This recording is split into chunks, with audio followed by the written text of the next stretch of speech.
Please welcome Christine Ervin. Thank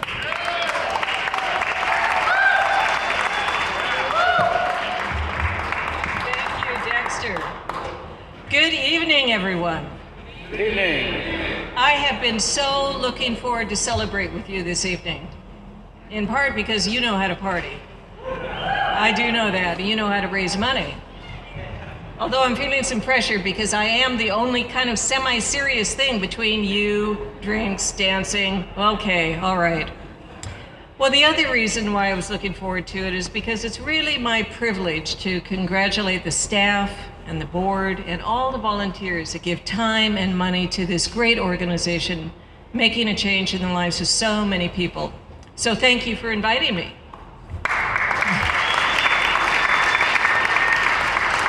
And the other thing, it's been really interesting to discover that several guiding principles or tenets that I've developed over my career over the last any number of years really align so nicely with some of the things that Green Empowerment is known for. So over the next hour and a half, oh, sorry, I meant 15 minutes, okay. I'd like to share a few of those stories to explain what I mean. Starting with that Senate confirmation as Assistant Secretary of Energy in the Clinton administration. It was an unusual confirmation hearing because it was so enjoyable, in large measure because my sponsor was the chair of the committee, and a Republican, and from Oregon, where I had recently moved. And I'm talking, of course, about Oregon's Mark Hatfield. So a couple of days before the hearing, we met in his office to get acquainted, and he told me a story I will never, ever forget. Evidently, a number of years previously, there had been a contagion that had broken out in a number of villages in Africa, all preventable with vaccines that were readily available in the United States. And so Mark Hatfield did something really amazing that people did in those days. He actually worked across the aisle and got an emergency appropriation for those vaccines. They were acquired, they were shipped overseas to Africa, they were loaded onto camels, and those camels trekked back into the villages. And you know, it was an interesting story, but I was wondering, why is he telling me this? And then he explained. He said, Christine, unfortunately, the vaccines were lost because they weren't refrigerated. You are going to be working with solar energy and other technologies that would have prevented that. And he looked at me and he said, never, ever forget the details that can make all the difference between life and death. Well, it seems to me, in thinking about Green Empowerment, that you are especially good at getting all the details right. Because you don't airdrop technologies and solutions in, or parachute, as I heard someone say tonight. You know, you work with people on the ground. You collaborate with local NGOs. You invest in time and training and education, operation and maintenance, all the things that we saw in the film, to make sure that those strategies are for the community and are sustainable. Those are all the kinds of things that I call soft technologies, all those human interventions that make the hard technologies work. So that's one thing. The next thing, fast forward 6 months to my first press conference at the Department of Energy, and a couple of you may have heard this before. I was excited about it because Dr. Stan Oshinsky, an entrepreneur, was coming down from his company in Michigan to showcase a new technology that he had developed as part of a research partnership. It was thin film solar that was integrated into ordinary roof tiles. Sounded great, and then we got the weather forecast. Big snowstorm in Washington, D.C. City was grinding to a halt. Federal government was shutting down everything. But it was too late to cancel because the research team had already arrived. And so we decided to go ahead, make the best of it, and a couple of us the next morning trudged through the snow, went into the quiet Forrestal building, went downstairs, opened the door to a room full of eager reporters. It was a fabulous event. And I've heard that there were stories and photos in hundreds of different outlets that were published over the next few weeks.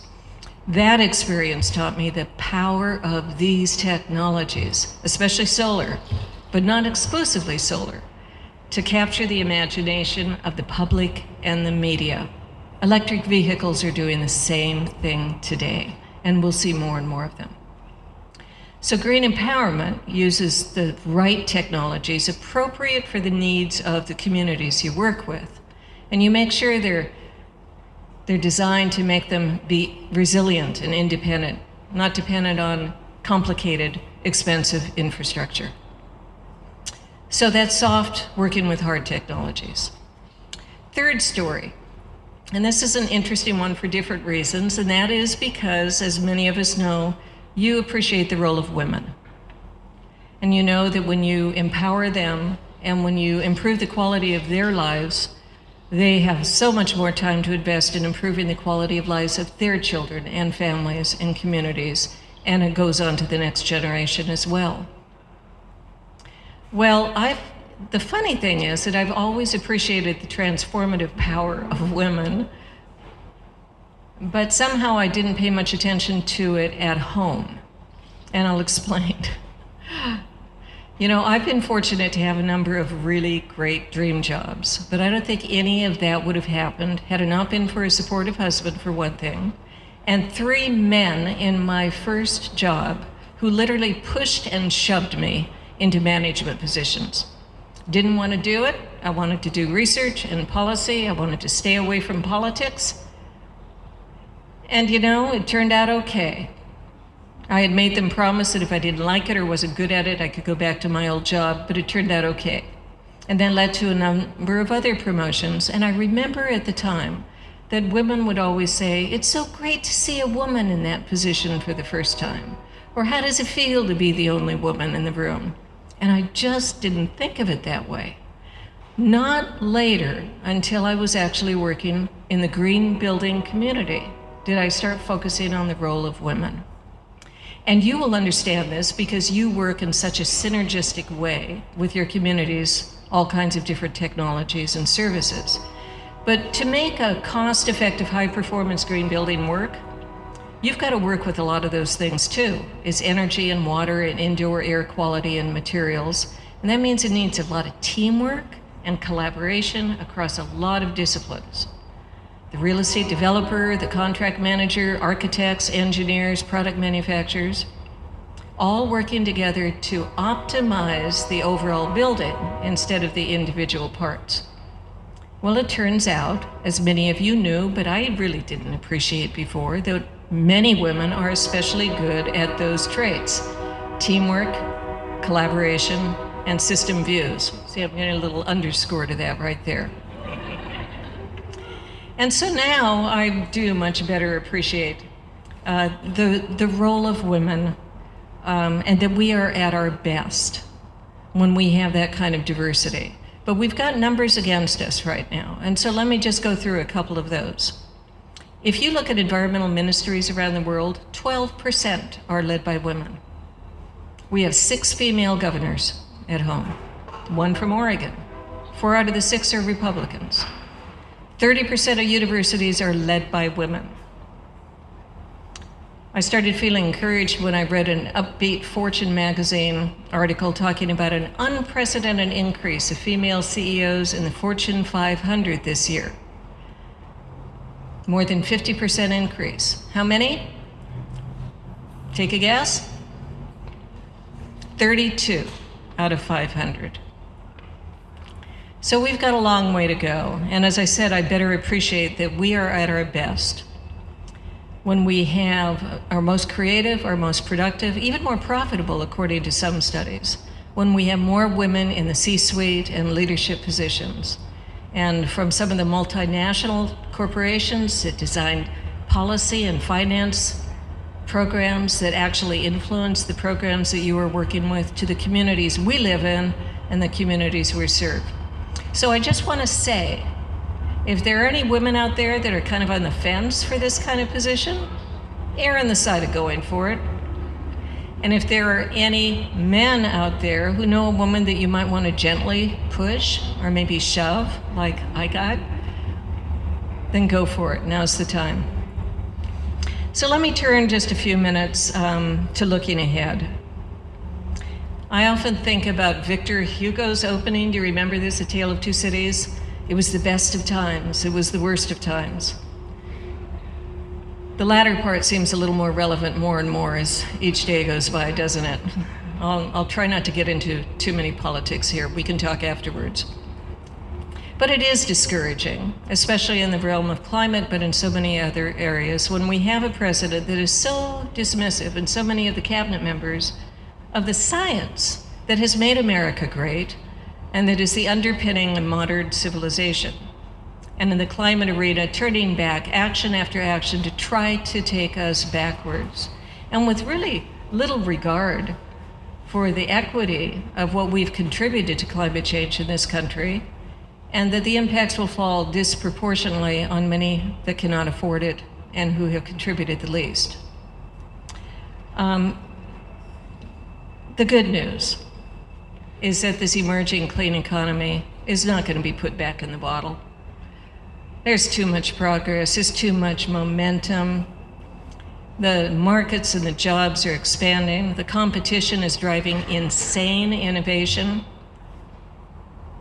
There's money to be made for people and businesses that are looking ahead, and a lot of financial exposure for those that are not.